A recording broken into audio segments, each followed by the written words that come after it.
Орусиянын ТАСС агенттиги 18 майда кечинде Москвада кыргыз-тажик жарандары мушташканын жазды. Каламан уруш 18 майдын кечинде Москва шаарында түштүк батышындагы кафелердин биринде болгон. Бул тууралуу Москванын шаардык милициясы кабарлаган. ТАСС күч органдарындагы ишенимдүү булактарына таянып, мушташка эки өлкөнүн 15 чакты жараны катышканын кабарлады. Ага ылайык ооруканага 6 адам түшкөн. Милиция териштирүү ишин жүргүзүү үчүн 9 адамды кармап кеткен. Алардын экөө миграциялык мыйзамды бузганы үчүн административдик 7 майда бейбаштык менен жазага тартылды.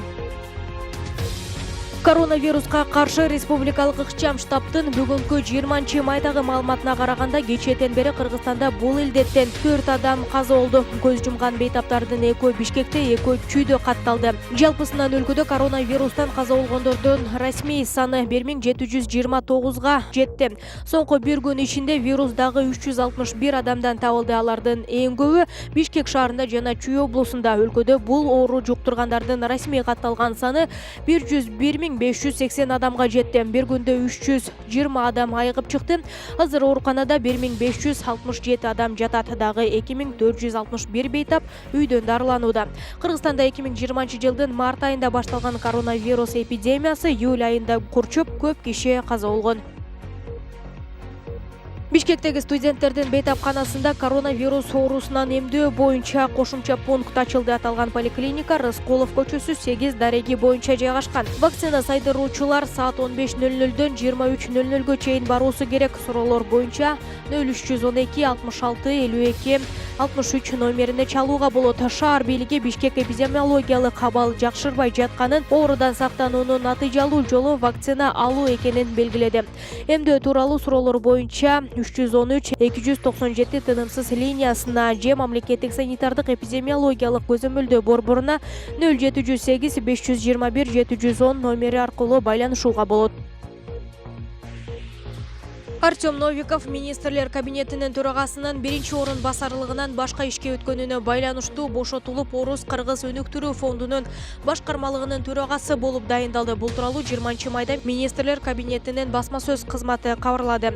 Фонддун уставына ылайык төрага 3 жылдык мөөнөткө дайындалат. Буга чейин жетекчи Азиз Алиев фонддун төрагасы болуп, быйыл 19 мартта дайындалган. Ага чейин ал бул кызматта 2020 жылдын февраль-октябрь айларында иштеген.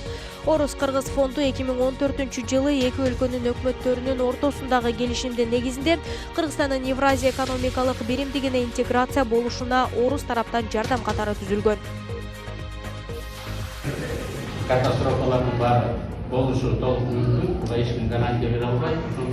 Кум Төргендин ишмердүүлүгүн териштирүү боюнча түзүлгөн мамлекеттик комиссиянын ишинин биринчи этабы жыйынтыкталды. Бул тууралуу комиссиянын төрагасы депутат Акылбек Жапаров 20 майдагы басма сөз жыйынында билдирди. 300гө жакын барактан турган отчет түзүлүп, анда Кыргыз Голд компаниясы Кыргызстандагы ишкана салыкты убагында төлөп, мыйзамдарды сактоого билдеттүү деп белгиленди. Ошондой эле сууга канчалык зыян келтирилгени аныкталып, далил топтолот. Мындан тышкары эсеп палатасынын изилдөөлөрүнүн жыйынтыктары да камтылды. Акылбек Жапаровдун айтымында отчетто талаш тартышсыз далилдер топтолду. 17 майда салык боюнча акты түзүлүп, Кумтөр Голд ишканасына берилди.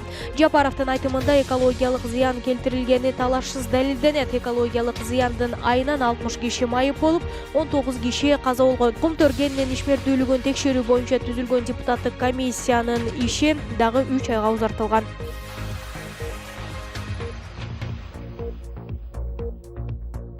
19 майда ЖКХУга мүчө мамлекетинин тышкы иштер министрлери кеңешинин кезектеги отурумунун алкагында Кыргызстан менен Орусиянын тышкы иштер министрлери Тажикстандын Дүйшөмбү шаарында жолукту. Бул тууралуу тышкы иштер министрлигинин басма сөз кызматы кабарлады. Министр Руслан Казакбаев кесиптеши Сергей Лавров менен алдыдагы тышкы саясий иш-чараларды буга чейин жетишилген келишимдердин аткарылышын талкуулады. Ошондой эле аймактагы кырдаал боюнча пикир алмашты. Мындан тышкары тараптар Кыргызстан менен Орусиянын ортосунда буга чейин каттаган темир жол транспорты менен жүргүнчүлөрдү ташуу жана унаа кыймылын толук кандуу жандандыруу маселелерин талкуулашты.